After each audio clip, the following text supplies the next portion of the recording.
السلام علیکم جی۔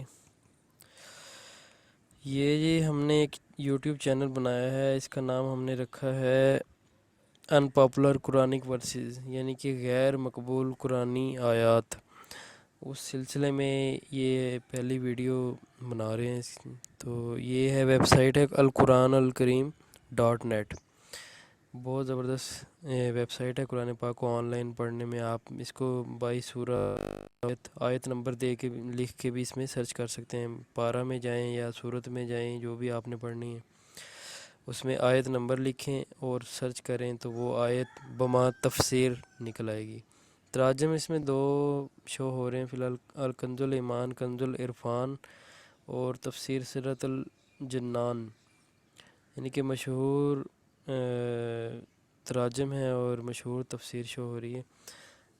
اچھا، پہلے میں بتا دوں کہ اس چینل کو بنانے کا مقصد یہ ہے کہ جو ان پاپولر قرآنک آیات ہیں نا، لیکن ان میں حکم بڑے واضح ہیں اور بڑی صاف ستھرے ہیں، اور ان کو اتنا یعنی کہ فیمس نہیں ہے، تو ہم چاہ رہے ہیں کہ ان آیات کو جو ہے نا آپ لوگوں کے سامنے پیش کریں تاکہ آپ لوگ غور و فکر کریں۔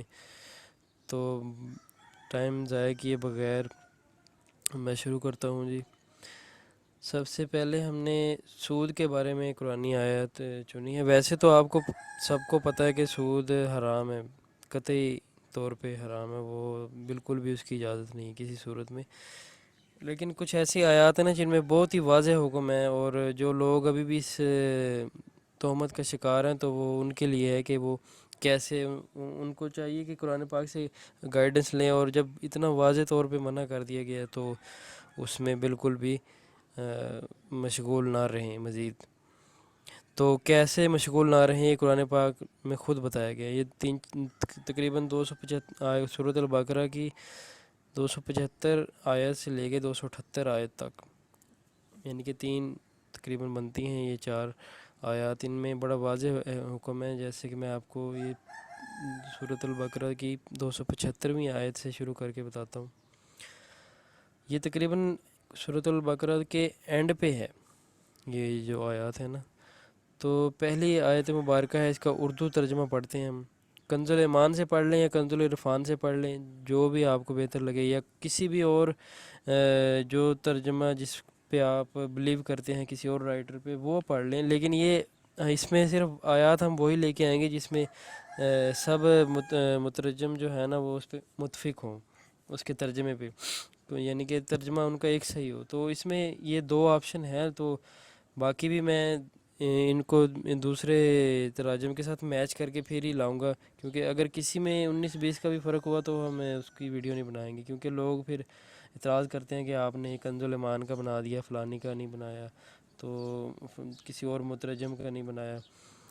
تو ایسا نہیں ہوگا، جو آیات بالکل واضح اور بالکل صریح ہوں گی نا، بالکل صاف ستھرا پیغام ہوگا، صرف وہ آیات آپ کے سامنے لے کے آئیں گے، لیکن وہ آیات ایسی ہوں گی کہ ان کو لوگ جانتے کم ہوں گے، سوچتے ہیں ان کے بارے میں، ترجمہ انہوں نے کم پڑھا ہوگا، سنا علماء کرام کم بولتے ہیں ان آیات کے بارے میں۔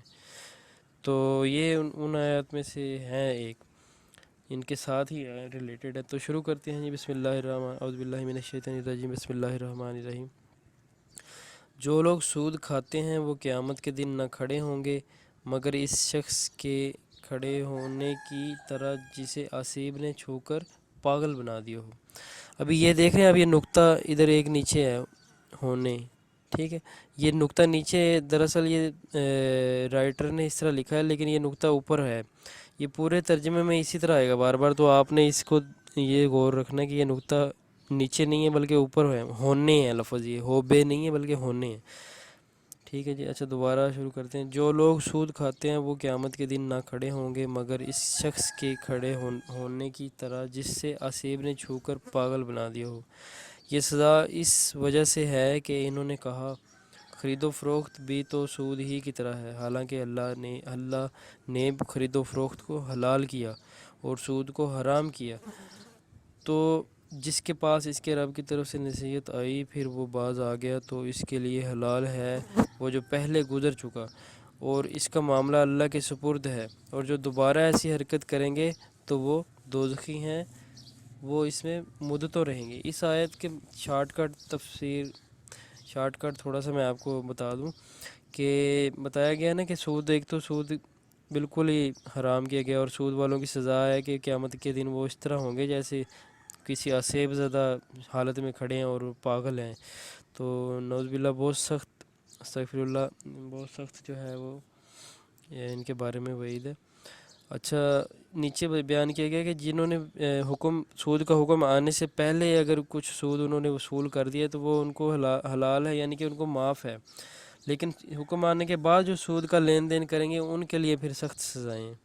اسی طرح اگلی آیت مبارکہ دیکھتے ہیں ہم. اگلی آیت مبارکہ میں ہے جی، اللہ تعالیٰ ہلاک کرتا ہے سود کو اور بڑھاتا ہے خیرات کو، اور اللہ کو پسند نہیں آتا کوئی ناشکر بڑا گناہ گار. بے شک وہ جو ایمان لائے اور اچھے کام کیے اور نماز قائم کی اور زکوٰۃ دی، ان کا نیک ان کے رب کے پاس ہے، اور نہ انہیں کچھ اندیشہ ہو نہ کچھ غم. دیکھیں اس آیت مبارکہ میں ایمان کی مضبوطی کی بات ہے کہ اگر آپ کا ایمان مضبوط ہے تو پھر آپ اس آیت مبارکہ کو پڑھنے کے فوراً بعد آپ کے ذہن میں یہ پختہ خیال مزید پختہ ہو جانا چاہیے کہ جب آپ صدقہ دے رہے ہیں اپنی کمائی میں سے، وہ ایسے نہیں ہے کہ آپ اس میں سے کم کر رہے ہیں. اللہ تعالیٰ اس میں برکت ڈالیں گے اور اس کو جو ہے نا بڑھا دیں گے. اسی طرح میں نے ایک عالم دین سے سنا تھا کہ لوگ جو تنگ دستی کا شکار ہوتے ہیں یا جن کے وسائل کم ہوتے ہیں، وہ کہتے ہیں کہ نہیں ہمارے پاس تو وسائل کم ہیں، اس لیے ہم صدقہ و خیرات کرنے سے پیچھے ہٹتے ہیں. تو وہ کہتے ہیں کہ میرے خیال میں تو صدقہ دینا ہی ان لوگوں کو چاہیے جو کہ غریب ہوتے ہیں. وہ اس لیے کہ یہ اللہ سے تجارت کریں نا، جب وہ ایک صدقہ دیں گے تو اللہ ان کے مال کو بڑھائے گا. تو یہ بھی ایک پوائنٹ ہے نا، یقین کی بات ہے ساری. تو سود مال کو کم بھی کرتا ہے، اور دنیا کا نظام بھی اس نے الٹ کیا ہوا ہے، ابھی آپ کے سامنے ہی ہے. اللہ تعالیٰ نے اس لیے سود کو بہت ہی سختی سے منع فرمایا. اگلی آیت میں دیکھتے ہیں کہ اللہ تعالیٰ کیا فرماتے ہیں. اللہ تعالیٰ فرماتے ہیں، اے ایمان والو اللہ سے ڈرو اور چھوڑ دو جو باقی رہ گیا ہے سود اگر مسلمان ہو. اس میں اللہ تعالیٰ فرماتے ہیں کہ جو پہلے ہو گیا حکم آنے کے بعد، جو میں نے پہلے آپ کو بتایا کہ جو حکم آ جانے کے پہلے جو تم لوگ کر چکے ہو سود کے لین دین وہ تو ہو گئے، لیکن ابھی جو اس حکم آنے کے بعد جو معاملات ہیں جو سود رہ گیا اس میں سے بھی وہ چھوڑ دو. جو بھی آپ کے معاہدے سود کے ہیں وہ چھوڑ دو. جو آگے مزید سود آپ کا جو کاروباری معاملات میں رہ گیا اس کو چھوڑ دو، لیکن اس کے بعد آئندہ کوئی اس طرح کا کوئی لین دین نہیں کرنا جو سودی نظام پہ مبنی ہو. دراصل یہ ابھی نیکسٹ آیت میں دیکھتے ہیں کہ ہے کوئی سود کے بارے میں حکم. یہ 278ویں آیت تک ہی سود کے بارے میں اس میں یہ جو حصہ تھا اس میں تھا حکم. ویسے قرآن پاک میں بارہا مختلف مقامات پہ یہ آئے گا کہ سود کی ممانعت کا ذکر آئے گا اور مختلف الفاظ میں آئے گا. یہ آیت مبارکہ اس لیے میں نے چنی ہے نا کہ اس میں بہت ہی واضح اور صاف ستھرا حکم تھا. اس میں کوئی کسی عالم دین سے ضروری معاملے پہ یعنی کہ ڈسکس کرنا یا آیت مبارکہ کی سمجھ نہ آنے والی بات نہیں تھی. ہم دراصل ایسی ہی آیات آپ سے شیئر کرتے رہیں گے کہ جن کی آپ کو پڑھتے ہی آپ کو پتہ چل جائے کہ اس میں کتنا واضح حکم ہے. ایسی کوئی بھی آیت مبارکہ آپ سے شیئر نہیں کریں گے جو کہ جس میں کہ عالم دین کے بغیر بندے کی رہنمائی نہ بندے کو ہو. بڑی واضح قرآن پاک کی یہ والی آیات ہیں. دیکھیں ابھی ہمارا بھی یہی نظام ہے نا، ہمارے ملک دنیا میں بھی یہ سودی نظام چل رہا ہے، تو دولت کا توازن بالکل خراب ہوا پڑا ہے. دولت امیر سے امیر تر ہوتا جا رہا ہے سودی نظام کی وجہ سے، غریب تر ہوتا جا رہا ہے. اور جو ایک بار سود پہ قرض لے بیٹھا ہے وہ میرا ماننا ہے کہ وہ کبھی بھی سود اتار نہیں سکتا، اپنا سود ختم نہیں کر سکتا. وہ سود کو ختم کرنے کے لیے نیا سودی قرضہ لیتا ہے. تو یہ کیسے ہو سکتا ہے کہ آپ پہلے والے سودی قرضہ کو ختم کرنے کے لیے نیا سودی قرضہ لیں؟ جیسا کہ ہمارے ملک کا نظام بھی ایسے ہی ہے کہ پہلے سود کو ادا کرنے کے لیے نیا سودی قرضہ لیتے ہیں، تو وہ سود در سود بڑھتا چلتا ہے. سود اور جو ہے نا مالیاتی نظام سارا بگڑ جاتا ہے. یہ قرآن پاک نے واضح فرما دیا کہ جب حکم آ گیا اور اس سے پہلے جتنا بھی تم لوگ لین دین کر چکے ہو وہ ٹھیک ہے، وہ ختم ہے، لیکن حکم آنے کے بعد کوئی لین دین نہیں، جو باقی رہ بھی گیا نا سود وہ بھی چھوڑ دو۔ تو ہمارے ساتھ یہ مالیاتی جو جتنے بھی نظام بگڑا ہوا ہے، اس کا صرف اور صرف قرآن پاک کی روح سے یہی ایک حل ہے کہ ہم سود لینا بالکل ترک کر دیں، اور لینا اور دینا بالکل ترک کر دیں، ٹھیک ہے۔ تو اس کے بارے میں حدیث مبارکہ میں بھی بہت سخت وعید ہے، بہت سخت وعید ہے، یہاں تک کہ یہاں تک کہ ایک حدیث مبارکہ میں نے سنا ہے کہ جو سود کا لین دین کرتے ہیں نا، وہ نعوذ باللہ وہ اس طرح ہیں کہ جیسے اپنی ماں کے ساتھ زنا کرتے ہیں، یعنی کہ اس قدر سخت وعید ہے سود کے بارے میں۔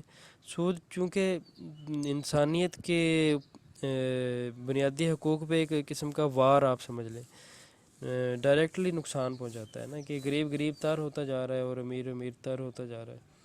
تو دنیا کے جب اس طرح کے نظام کو بگاڑے گا، یہ مالیاتی نظام کو، تو پھر یہ کیسے کسی کا بھلائی میں ہو سکتا ہے؟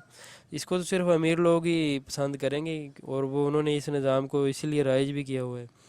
ابھی ہم نے اپنے ملک کی، اپنی معیشت کی، یا یہ کہہ لیں کہ جو بھی لوگ اس میں ڈوبے ہوئے ہیں سودی نظام میں، انہوں نے اگر اپنی جان چھڑانی ہے تو وہ اللہ تعالیٰ کے حکم پہ عمل کرتے ہوئے صریحاً سود شکریہ جی، ہماری طرف سے یہ آیت مبارکہ تھی۔ تو آئندہ بھی اسی طرح کی اور اس طرح کے واقعات بھی شیئر کریں گے جو کہ علماء کرام ہم سے عام روٹین میں بیان نہیں کرتے ہیں، وہ بھی قرآن پاک سے آپ کے ساتھ شیئر کریں گے، اور آیات بھی۔ شکریہ، اللہ حافظ۔